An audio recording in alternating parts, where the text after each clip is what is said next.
Have you guys ever seen happiness on a chart?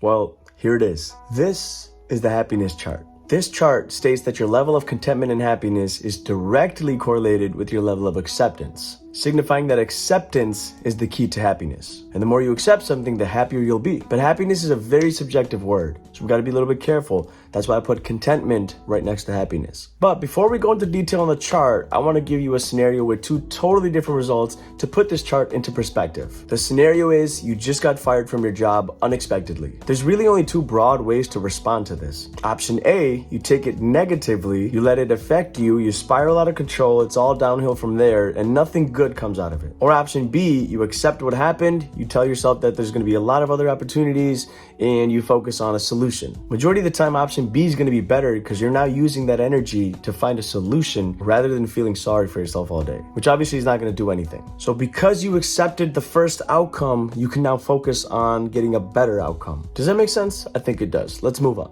So now that you have a reference, let's go back to the chart. As I'm describing what's on the chart, I'm going to be outlining them in red, so you're going to want to look on this side now. All right, on the y-axis, you have your contentment/happiness. On the x-axis, you have acceptance, which, according to Wikipedia, who describes it best, acceptance in human psychology is a person's assent to the reality of a situation, recognizing a process or condition without attempting to change it or protest it. The equation here is y equals x. Again, going back to the thesis where your level of contentment/happiness is directly correlated with your level of acceptance. On the far left, you have your happiness battery, going from low to high, represented by these numbers that you see here, 0 through 5. First, in the red, you have 0 to 1, which is not necessarily a bad thing, but you just don't want to be here long. You want to start to work your way up. Pain helps us grow, but staying in it for long periods of time doesn't. Next, in orange, you have 1 to 2, then in yellow, 2 to 3, then green, 3 to 4, and then finally in blue, 4 to 5, which is prime real estate. This is where you want to be. The white dots that you see here is a singular event in any given time period.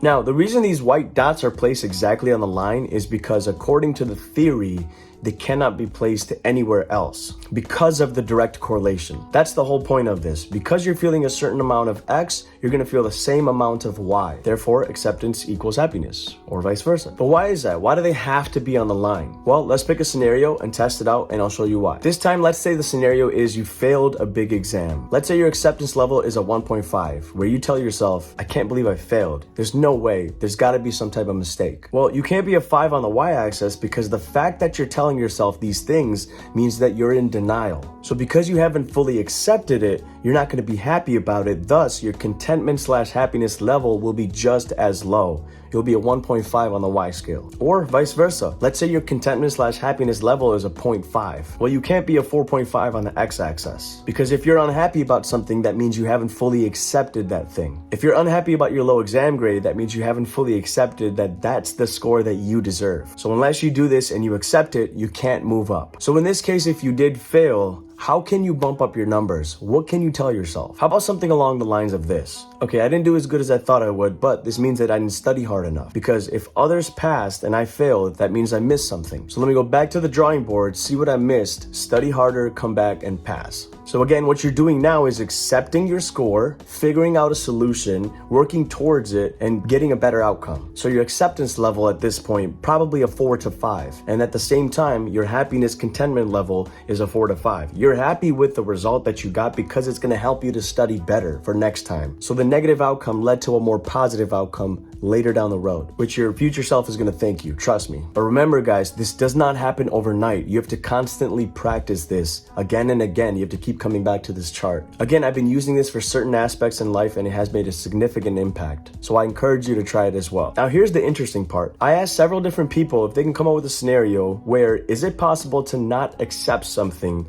and be happy about it? Or vice versa. You're not happy about something, but you've accepted it. So far, everything everyone said fit this model right here, except two things: getting a divorce and losing a loved one. You can even pause the video here and try to see how you're going to plot it. It was a very unique conversation. There were very controversial points. Now, I welcome you guys all to help me with this theory. Again, I'm open to suggestions, so any advice, anything that you can offer, please put it in the comments, or you can message us directly as well. No one here is right or wrong. This is just for me to help you guys out, and if you guys can offer some advice from me, that'd be amazing. If you guys enjoyed this concept, share it with a friend or family member. Pass it on to someone else so they can use it as well. If you guys like this video, give it a thumbs up. Also hit that subscribe button as well and the notification bell so when we release new videos, you guys get notified. If you guys need someone to talk to, feel free to reach out via Instagram. Our Instagram is BeYourOwnYou, or you can email us at yourownYou@gmail.com. Also, one more thing, guys, remember the National Suicide Prevention Hotline is now 988.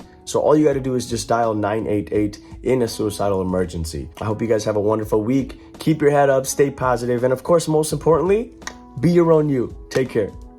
Majority of the time, option B is going to be better because you're focusing on the solution and using that energy on that rather than sulking all day or feeling sorry, rather than feeling sorry for yourself. Okay.